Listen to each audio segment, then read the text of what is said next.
sorry, thank you, and I hope now you are in peace. Hello guys, I'm Nona Prince, and today we'll be talking about the Kannada film Ulidavaru Kandanthe, written and acted by Rakshit Shetty. One word, genius. He is a genius. This film is so well written, it's a masterpiece. And the way he manages to mix so many genres throughout the six perspectives is mind blowing. So let's put one thing aside.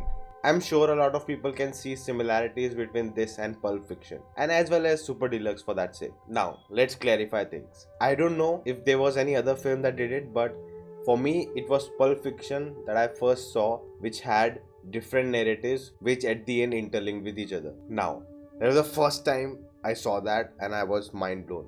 Then I saw Super Deluxe. They also had interlinked stories, spoilers, and that was mind blowing too, but the surprise was not same as it was for Pulp Fiction because it was the first time. Now in this movie too, it's mind blowing how the stories interconnect with each other, and I enjoy it, but the surprise element, it's not the same as Pulp Fiction, and it will never be. Now if you have seen this movie first, or if you have seen Super Deluxe first, I'm sure you guys would have loved it, and it will be mind blowing for you. But that element is not the biggest thing for me for this film, and there are great things than that in the film. But I would say that Tarantino made Pulp Fiction great, but I think both Super Deluxe and this movie, they made it better. And I'm sure Tarantino will be proud and jealous. And why I say that? Because Pulp Fiction, it was very different stories which didn't correlated to each other. The different characters, scenes, they just merged at the end with different characters and scenes. But in this movie, it was all around a single incident. Every character knew each other, everything was happening at the same time within that same day, and that makes it more impressive and more harder to write something that complex. In the first 30 minutes, I knew that this is not any other film. And how did I determine that? The story started with the female narration, the female character, the journalist, which not happens often. Rakshit Shetty, the writer and director, who's pulling the audience to the theaters, he comes in the film at 30-minute mark. And that says it all. No item songs. This movie doesn't need it. This was not a hero film at all. Every character, every perspective we went through, all of them had moments. Each of them gets time to perform, to show what the character is and why they are so important to the film. There was equal treatment to both male and female characters. In an ideal world, I should not mention this, but it's not an ideal world and we don't see it often, so I had to mention this. Let's come to technical aspects. Everything was superb. I cannot tell you how technically brilliant this film is. On this channel, I always talk about this medium, the audio-visual medium. There's a lot of things. There are so many departments when you're making a film. You need to use all of that. Because if you're not using, if it's just image on the screen and sound, you're just wasting the potential of the medium. First, let's talk about the sound design. Oh my god, it was lovely. In the beginning, the way film starts, with all the noises from the fisherman's process, the crow sounds, the way it was used, I loved it. The background music, all the songs in the film. This is the film where the song makes sense. It doesn't feel that they are not part of the film. Every song is telling us something about the story, about the characters. And that's how you do it. Lighting. Oh my god, there was such a... there's so many brilliant scenes. The way the lighting was used, very differently throughout the film. It's not the same at all. Whenever we are in every perspective, it's different lighting. Democracy, when he's inside the boat, the whole frame is black. There's just light coming on him inside. What a superb scene. That scene says a lot. And there are a million of scenes like that. Cinematography. As I said, everything was amazing. But one scene that I really want to mention is that when the journalist and the other guy go to meet the mother, we see the mother through the window and we see both the characters through the rear view mirror. Now that is not possible in real life, but it doesn't matter.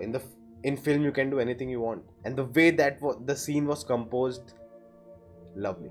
Editing is the biggest part of this film. When you have so many narratives, such unlinear narrative, editing makes the film. If you go wrong in editing, everything collapses. To decide what comes first, what comes next, it's really hard. And you have to note that this movie is very complicated. You're shooting a same scene from different perspectives. Then we have sequences of journalists there, present there and moving around. And the way the scenes work, the script is important. I'm sure everything was in the script. It cannot be on spot. You cannot plan that much on spot or do it in editing.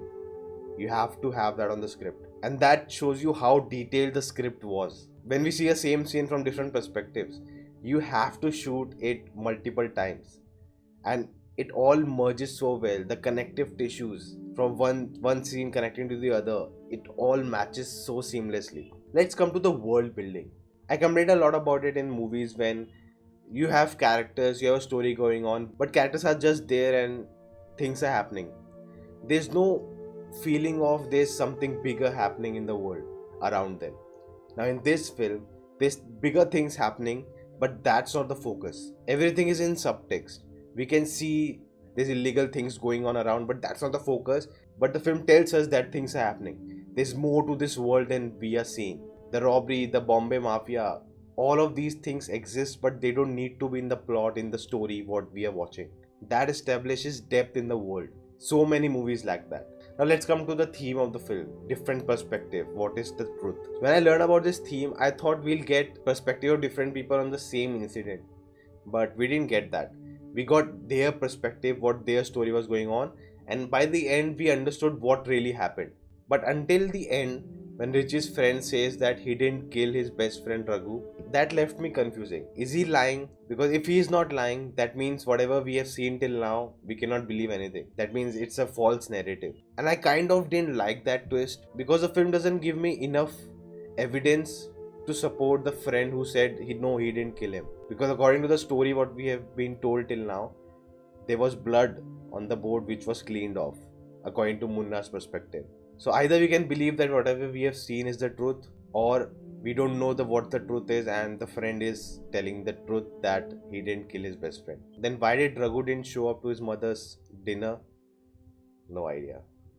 That whole thing, I was not happy with it, but do let me know what are your thoughts on that. Maybe I missed something. Do tell me in the comments. Now one more thing was, the journalist didn't have anyone who was telling her what was Munna's perspective. Was it she was connecting the dots and she made up what Munna had gone through, or someone told her about Munna's perspective? Tell me in the comments that too. Now Richie's death. It was an irony that he died in the confusion. The theory he was explaining throughout the film, the way it came full circle. I was sitting and watching, and then he's shot down and his dialogues come in that I don't know why he killed me, that confusion, and I was like, oh my god, full circle. I love that. Now my favorite character, I'm sure many people would have loved Richie. He was like a very massy hero kind of a person. Munna was good too. His love story, him never going and talking to her. But my favorite character was Democracy. I love that kid. Now his name is Democracy. There's something going on. There's a metaphor in the film about democracy. So I'll not talk about it. Tell me in the comments your interpretation on that and we'll discuss it there. One more thing I felt like I didn't get it, or there was some more symbolism to it, was the crows. When we heard the Ballu's character's perspective, the crow coming to him every time. Is there something I missed it, or it was just the crow? It was nothing.